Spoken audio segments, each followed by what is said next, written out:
Hey YouTube viewers and fellow subscribers, I hope you've seen the latest video that I just uploaded recently, and if you haven't already, do go check it out. And right here is a little preview, a little taste of what to expect. Now, if you have any critiques for me, anything you want me to improve on, do let me know, of course in a mature, civilized manner. That being said, let's jump right into the next video. While the video is playing, please silence your phones and refrain from any sort of trolling, inappropriate, vulgar comments, for they are prohibited. But other than that, just sit back, relax, and enjoy the show.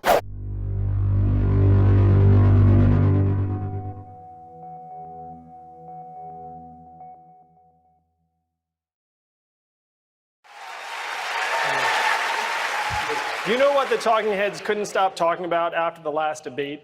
It's not the fact that I'm somehow number 4 on this stage in national polling. It was the fact that I wasn't wearing a tie. Instead of talking about automation in our future, including the fact that we automated away 4 million manufacturing jobs, hundreds of thousands right here in Michigan, we're up here with makeup on our faces and our rehearsed attack lines, playing roles in this reality TV show. It's one reason why we elected a reality TV star as our president. We need to be laser focused on solving the real challenges of today, like the fact that the most common jobs in America may not exist in a decade, or that most Americans cannot pay their bills. My flagship proposal, the Freedom Dividend, would put $1,000 a month into the hands of every American adult, be a game changer for millions of American families. If you care more about your family and your kids than my neckwear, enter your zip code at yang2020.com and see what $1,000 a month would mean to your community. I have done the math. It's not left, it's not right, it's forward, and that is how we're going to beat Donald Trump in 2020. Get ready! Fall debates are just weeks away and the Yang Gang is picking up steam. Yes, this boomer in training has been falling behind, but I'm about to kick it into high gear with an all-new video covering the progress of our leader, Andrew Yang. Get the scoop on the latest news, what my life will be like with the Freedom Dividend, and when did math become my favorite subject. All this and more coming up right here on Izzyland.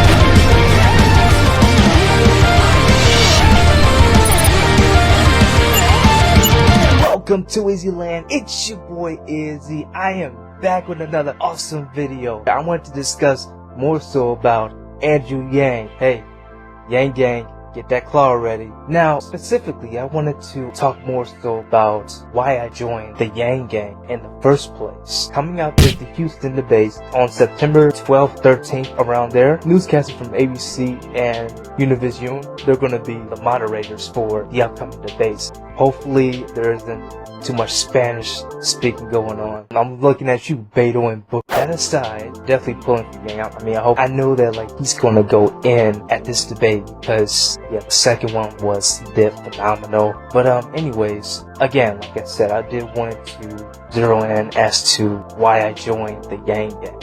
I'll tell you this much. It is not because of the Freedom Dividend. That's like an added bonus. What really made me gravitate to this revolution, this movement, for me to become a big major supporter of Andrew Yang is the human aspect he brings to his rhetoric, his policies. He's definitely empathetic and really does care about the well-being of others.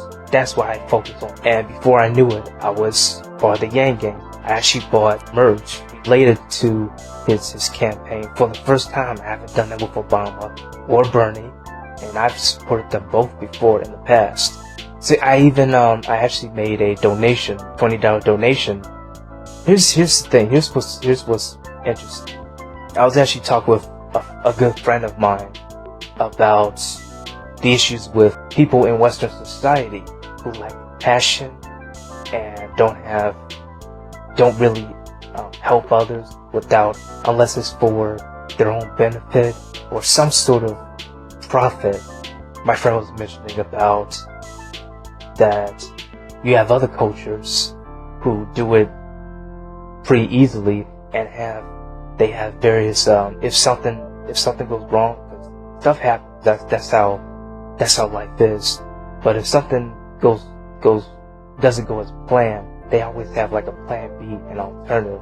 They don't procrastinate or delay when it comes to assisting others. And when you get frustrated, they take less time to punish you, silence you, that sort of stuff. And I was telling my friend, why can't the Western culture be like those other ones? Like the French, like the Hispanic, the Italians, the Irish, who are very organized and do help others. Like they stand by their word and all that. And coincidentally, Andrew Yang is getting more media coverage. He's on podcasts and stuff, and he's gaining supporters, momentum. There were two policies that really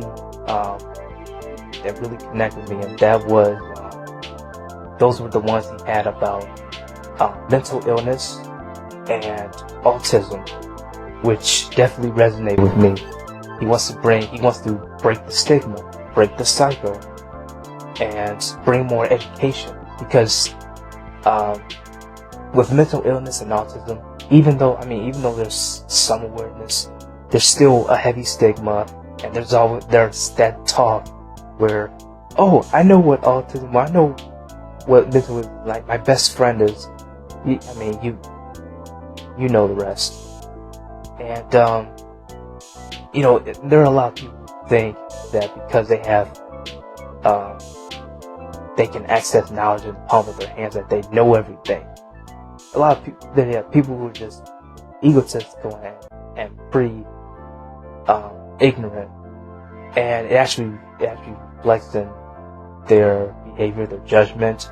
They're more inclined to get all frustrated when a person with an illness, either has an outburst or they can't do certain tasks right.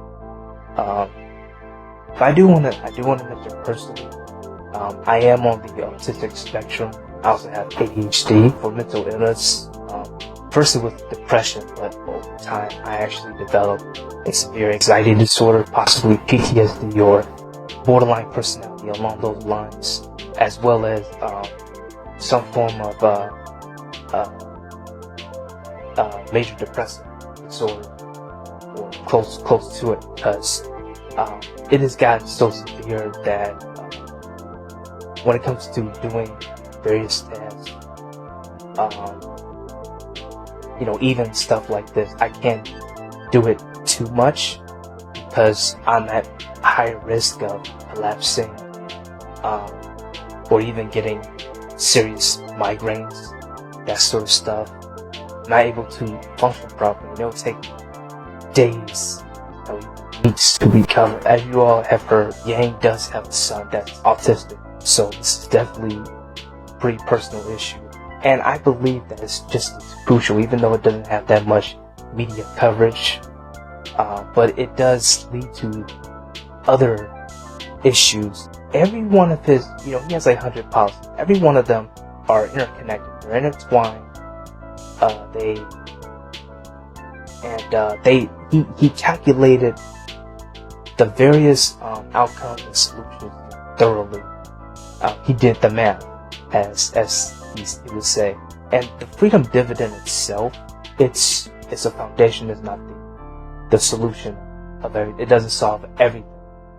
It gives people the incentive to hopefully be more helpful, hopefully be able to do the things that they want. There's this one question that I see a lot, and that is, what would you do with $1,000 a month? I've seen it in videos, YouTube and such. People getting asked as to how they would use that money, stuff. Now, I'll tell you what I would do if I had $1,000 a month. I would get the hell out of here. I would have the ability to move, because currently living with my parents, and it's actually pretty toxic. This is actually a pretty toxic environment, toxic community, and I'd want to get out so badly, but I don't have enough funds. I am on disability, but that doesn't cover it, and I'm trying to do videos to hopefully at least to some sort of revenue, get some sort of income. Then I'll be able to get out and start healing, and start bettering building, be able to build myself, and maybe maybe like really get into building up Izzyland itself. Maybe turn into like a company, organization, or whatever. I really don't know at this point. I'm just doing what I can, and I'm just being real with you guys. But with $1,000 a month, I would have more flexibility. You know, first and foremost, to get out. The other thing I would do is I'll definitely get a service dog or motion support or anything like that. That I definitely needed. And of course, I would put some of those funds into building my website, Izzyland itself, adding new features. Might be able to make more videos, add more creativity and stuff. If Yang is able to get into office and implement that freedom dividend, things will get a lot less complicated, a lot less dubious. I might have more room to grow. That's it for today's video. Make sure to subscribe to my channel for more content like this video. And always remember to let your creativity go wild. You're looking up and you're seeing that there's something twisted and messed up and imperfect about various processes, certainly campaign finance. And it's very tempting to then demonize people on the other end of it. And sometimes, they're doing really unsavory things. But what we have to do is we have to focus on fixing the system that is distorting and dehumanizing various people, turning them into economic actors very, very often. That is the mission that we all must be on. And I'm going to say right now, that mission will succeed or fail based upon the people here in New Hampshire.